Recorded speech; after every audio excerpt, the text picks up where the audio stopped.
Dans le chaos d'un marché bondé, entre cris, marchandages et animaux condamnés, un poulain maigre et chancelant attendait son destin. Il n'était qu'une ombre de ce qu'il aurait pu être, un reflet de la cruauté et de l'indifférence. Son propriétaire, Don Esteban, l'avait écarté sans le moindre remords. « Vendez-le au plus offrant, ne serait-ce que pour quelques pièces. Cet animal ne vaut rien. » C'est ainsi qu'a commencé l'histoire d'un miracle inattendu, celle d'un homme humble qui a vu de la valeur là où les autres ne voyaient que ruine, et qui a transformé le destin d'un être destiné à l'oubli. Tout commença dans l'opulente mais froide hacienda de Don Esteban, un homme dont l'ambition surpassait toute trace de compassion. Esteban, connu pour sa cruauté et son obsession de l'élevage de champions, traversait les écuries en observant les animaux comme de simples objets. Sa dernière tentative reposait sur une jument de race fine, dont il espérait obtenir un poulain qui lui apporterait gloire et fortune. Cependant, lorsque le petit équidé naquit enfin, il ne répondit pas à ses attentes. Il était petit, faible,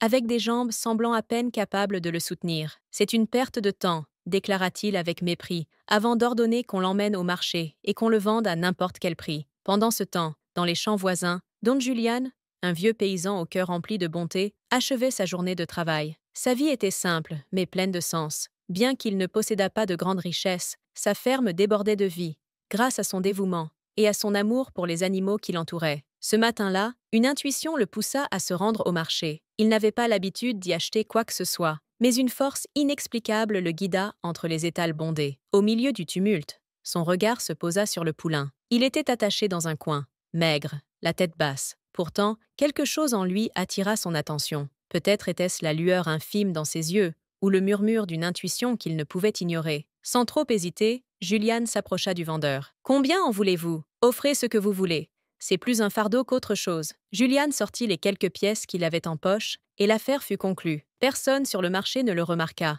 mais ce fut le début d'un événement qui allait changer non seulement la vie du poulain, mais aussi celle de tous ceux qui l'entouraient. D'un pas lent, Julián conduisit le poulain jusqu'à sa ferme. En chemin, il nota chaque signe de négligence, les côtes saillantes, les jambes tremblantes, les plaies sur sa peau. « Je t'appellerai Relampago », murmura-t-il avec douceur, « car même si tu sembles faible aujourd'hui, un jour, tu révéleras la force qui est en toi. » La ferme de Julián était modeste, mais pleine de chaleur. Il prépara une étable propre et confortable pour Relampago, lui offrit de l'eau fraîche, du foin tendre, et l'observa manger avec avidité, comme s'il n'avait pas goûté à la nourriture depuis des jours. Les semaines suivantes furent rythmées par un rituel matinal. Julián passait des heures à soigner Relampago, nettoyant ses blessures, massant ses muscles raides, mais surtout lui parlant avec une patience infinie. Au début, le poulain pouvait à peine tenir debout, mais, lentement, il commença à montrer des signes d'amélioration. Ce fut un processus long et semé d'embûches. Certaines nuits, Julián doutait. Faisait-il ce qu'il fallait? Parviendrait-il à sauver ce poulain? Mais chaque fois qu'il croisait son regard, il savait qu'il ne pouvait pas abandonner. Relampago, malgré sa faiblesse, portait en lui une étincelle de vie qui refusait de s'éteindre. Puis, un jour, alors que Julián le guidait dans les champs, un événement inattendu se produisit. Relampago fit ses premiers pas solides, trotta, puis, comme s'il avait attendu ce moment depuis toujours, il se mit à courir. Ce n'était ni une course rapide ni élégante, mais c'était suffisant pour faire monter les larmes aux yeux de Julián. « Je savais que tu en étais capable », souffla-t-il, tandis que le vent jouait avec ses cheveux et que le soleil illuminait le poulain. Ce moment marqua le véritable début de sa transformation. Au loin, les rumeurs sur ce que Julián était en train d'accomplir avec Relampago parvinrent aux oreilles d'Esteban. « Que dites-vous? Ce vieux fou fait courir le poulain que j'ai vendu pour quelques centimes? Impossible !» Mais la curiosité s'empara de lui. Et s'il s'était trompé? Et si cet animal qu'il avait méprisé avait, en réalité, du potentiel? Dans son esprit, il commença à imaginer comment récupérer ce qu'il avait perdu, peu importe qui il devrait écraser sur son passage. Pendant ce temps,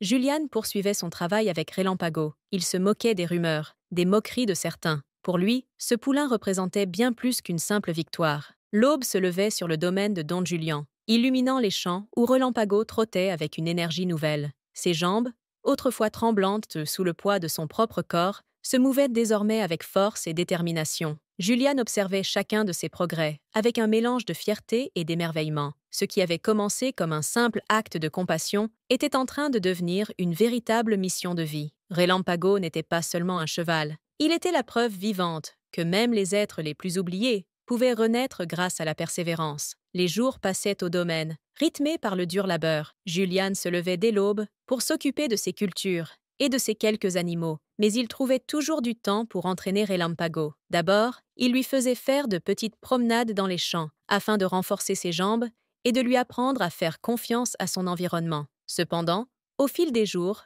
le poulain montrait une résistance inattendue. Ses mouvements devenaient plus fluides, sa posture plus assurée, et une étincelle de confiance brillait dans ses yeux. Les premiers signes de transformation ne passèrent pas inaperçus. Des villageois curieux s'arrêtaient aux abords des champs pour observer l'étrange duo. « C'est bien le cheval qu'il a acheté au marché ? On dirait un autre animal » murmuraient-ils entre eux. Ce que beaucoup avaient d'abord pris pour une lubie d'un vieux paysan commençait à susciter l'admiration, mais aussi un brin de scepticisme. Pendant ce temps, dans la grande hacienda de Don Esteban, les rumeurs arrivaient comme une brise désagréable. Accoutumé à contrôler tout ce qui se passait autour de lui, il ne pouvait ignorer les histoires sur ce poulain qu'il avait méprisé. On raconte que ce vieillard l'entraîne pour des compétitions. Comment est-ce possible ? Ce cheval ne valait même pas les quelques pièces qu'on m'en a données. Il tenta de rire, mais une pointe d'inquiétude s'insinua en lui. Si Julian réussissait l'impossible, ce serait un coup dur pour son orgueil et sa réputation. Ignorant les intrigues d'Esteban,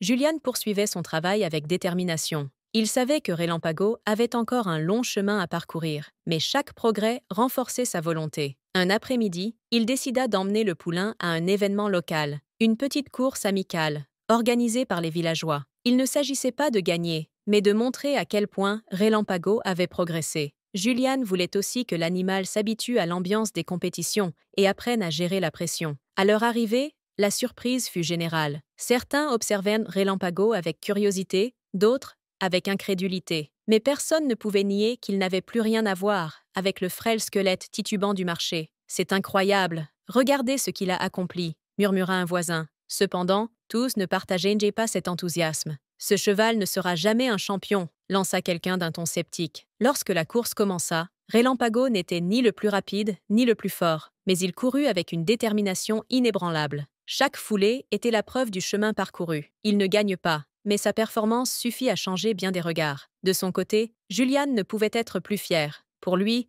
la véritable victoire ne résidait pas dans le résultat de cette course, mais dans tout ce qu'ils avaient accompli ensemble. Mais la nouvelle de la participation de Relampago ne tarda pas à parvenir aux oreilles d'Esteban. En apprenant cela, il ressentit une pointe de colère mêlée d'avidité. « Ce cheval devrait être ici, dans mon hacienda. Si ce vieux paysan a pu l'amener aussi loin, moi, je pourrais en faire un véritable champion. » Sa décision était prise. Il allait récupérer ce qui, selon lui appartenait, à n'importe quel prix. Quelques jours plus tard, Julian reçut une visite inattendue. Esteban arriva sur un cheval imposant, accompagné de 2 de ses hommes. « Je suis venu te faire une offre », lança-t-il d'un ton assuré. « Je veux acheter ce poulain. Je te paierai bien plus que ce qu'il t'a coûté. » Julian le fixa avec calme, mais sa réponse fut ferme. « Relampago n'est pas à vendre. Un seul cheval fait partie de ma famille. » Le refus mit Esteban en colère. Habitué à toujours obtenir ce qu'il voulait, il ne pouvait accepter qu'un humble paysan le défie. « Réfléchis bien, vieux. Cette somme d'argent pourrait changer ta vie. » Mais Julian ne céda pas. « L'argent n'achète pas ce que nous avons construit ensemble. Relampago reste avec moi. »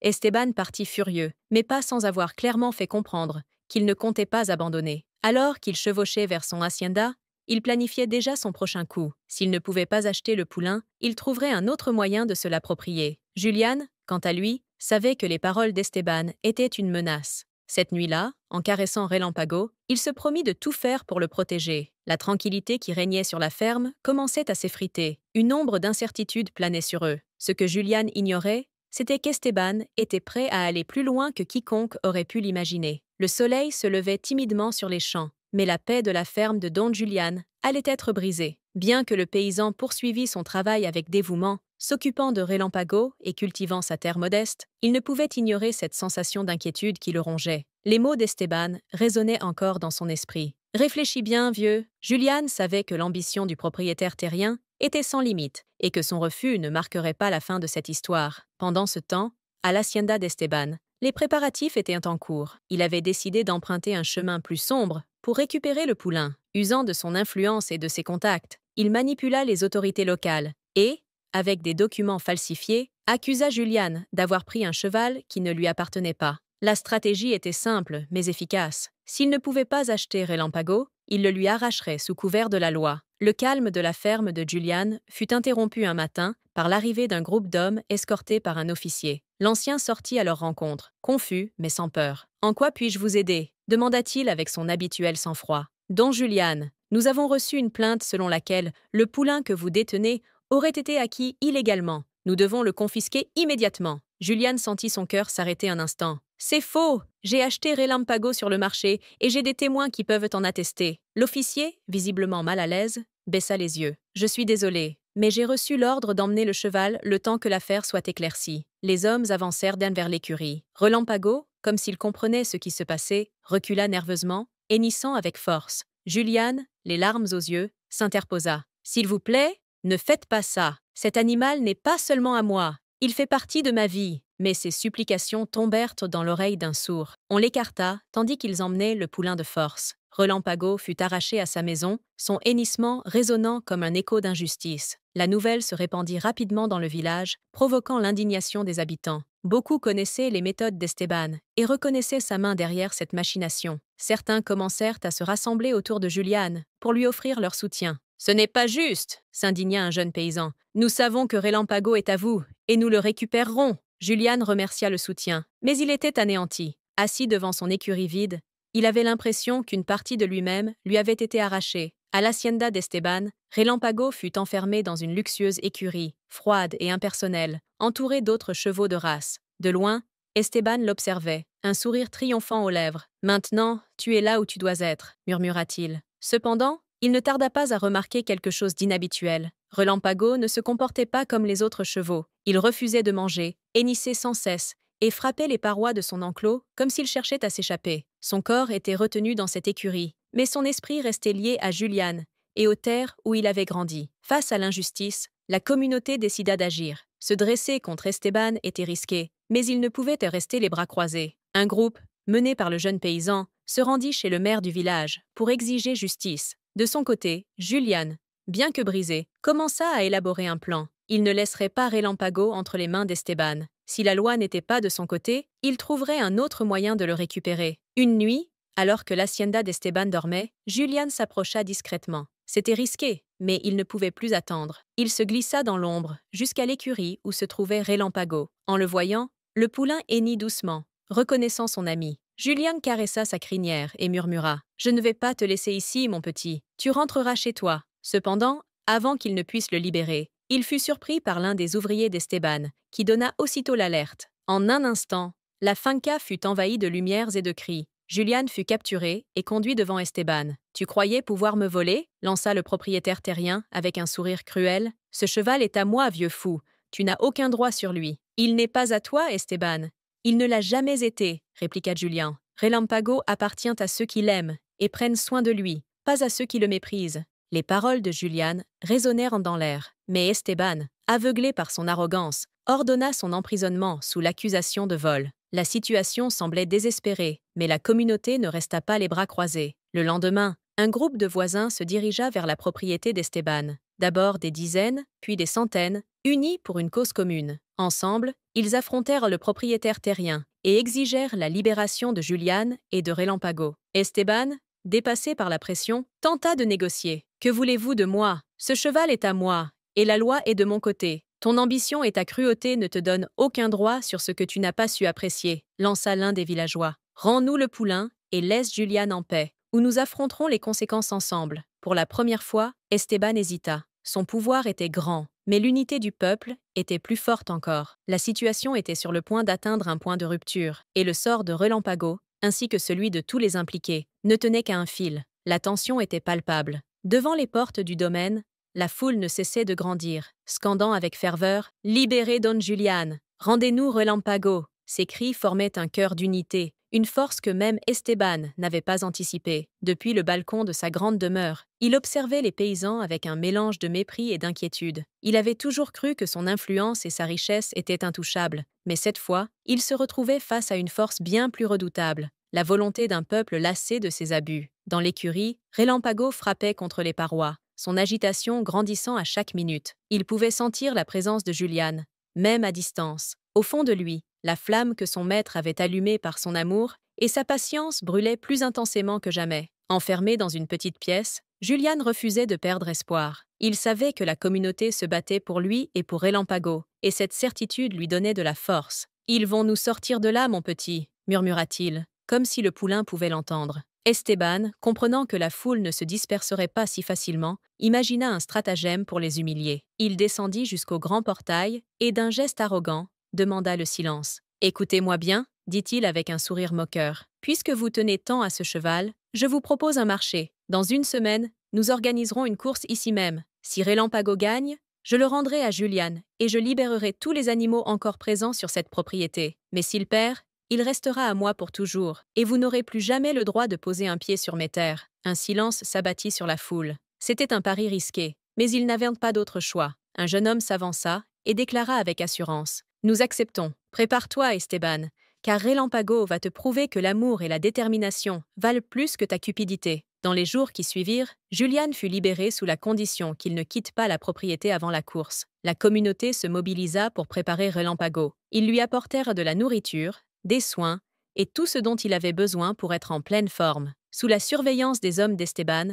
Julian reprit l'entraînement du poulain avec une ardeur renouvelée. Chaque matin, il le guidait dans de courtes courses, renforçant ses muscles et affinant son endurance. Enfin, le jour de la course arriva, baigné d'un air d'anticipation et de nervosité. La piste improvisée sur les terres du domaine était entourée d'une foule fébrile. Les villageois étaient revenus en masse soutenir Julian et Relampago, tandis que les amis et alliés d'Esteban observaient avec mépris, persuadés que le poulain n'avait aucune chance contre les chevaux de course du propriétaire. Relampago était prêt. Son corps luisait sous le soleil, ses muscles étaient tendus, et son regard fixé droit devant lui. L'heure de vérité approchait. À l'horizon, Julian se pencha et murmura. « C'est notre moment, petit. Cours comme jamais auparavant. Mais souviens-toi, nous avons déjà gagné rien qu'en étant ici. » Le signal fut donné, et les chevaux s'élancèrent comme des flèches. Dès le départ, les animaux d'Esteban prirent la tête, leurs cavaliers les poussant avec force. Relampago, d'abord en retrait, commença à accélérer à chaque foulée,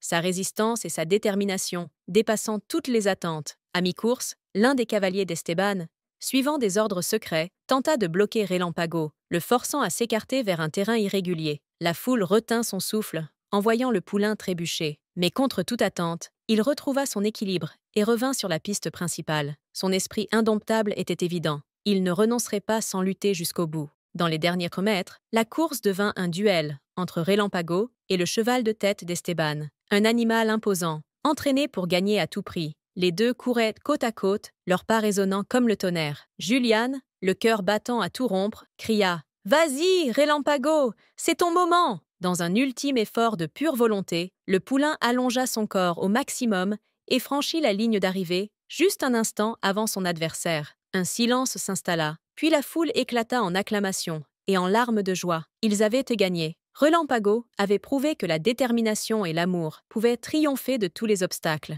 Défait et humilié, Esteban n'eut d'autre choix que de tenir sa promesse. Il libéra tous les animaux sous sa garde et rendit Relampago à Julian. Avec un regard amer, il déclara « Ce n'est pas fini », mais au fond de lui, il savait que son emprise sur la communauté s'était effondrée à jamais. Le soleil se leva sur la ferme de Julian avec une lumière particulière, comme si le monde savait que quelque chose avait changé pour toujours. Debout dans son pré, Relampago observait les terres qu'il pouvait désormais appeler son foyer, en toute liberté. Appuyé contre la clôture, Julian regardait son cheval avec une fierté immense. Tout ce qu'ils avaient enduré ensemble en valait la peine. Il n'était pas seulement un symbole de dépassement de soi, mais la flamme qui avait ravivé l'espoir de toute une communauté. Après la victoire, Julian tint une promesse qu'il portait dans son cœur depuis longtemps. Avec l'aide des villageois, il transforma sa modeste ferme en un refuge pour animaux maltraités et abandonnés. Chaque recoin de la propriété fut aménagé pour accueillir chevaux,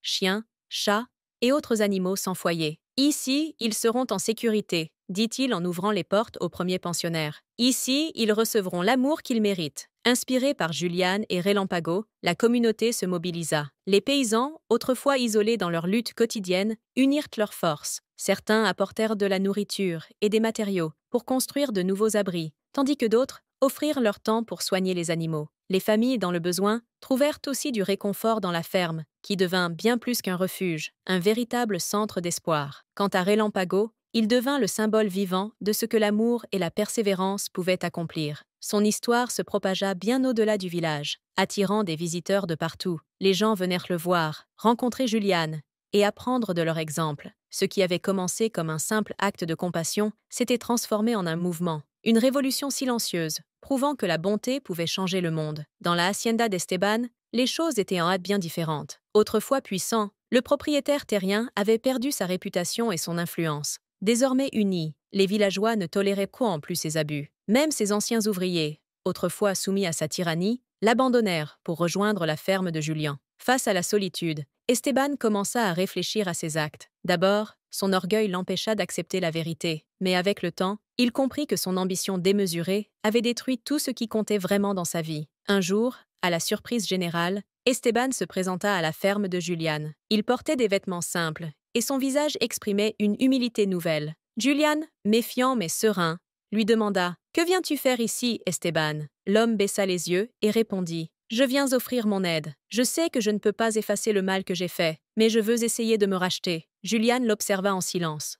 Longtemps, puis il hocha la tête. « Si tu es prêt à travailler et à apprendre, il y aura toujours quelque chose à faire ici. » Petit à petit, Esteban trouva un nouveau but. Si, au début, les habitants le regardèrent avec méfiance, sa détermination et son travail finirent de par lui attirer leur confiance. Sous la guidance de Juliane, il apprit à soigner les animaux avec respect et à apprécier les petites joies de la vie. Les années passèrent, et la ferme de Juliane prospéra. Les animaux sauvés étaient heureux, les familles en difficulté recevaient les soutiens, et la communauté devint un exemple pour d'autres villages. Un soir, alors que le soleil se couchait, Juliane, plus âgé mais toujours avec l'étincelle dans les yeux, s'assit près de Relampago. Il caressa sa crinière et murmura « Regarde ce que nous avons accompli, mon petit. Tout a commencé avec toi. Tu es plus qu'un champion. Tu es un miracle. » Le vent soufflait doucement, emportant les rires des enfants et les bruits des animaux heureux. À cet instant, Juliane sut que sa vie avait été accomplie et que le souvenir de Relampago et de leur ferme vivrait toujours dans le cœur de ceux qui les avaient rencontrés.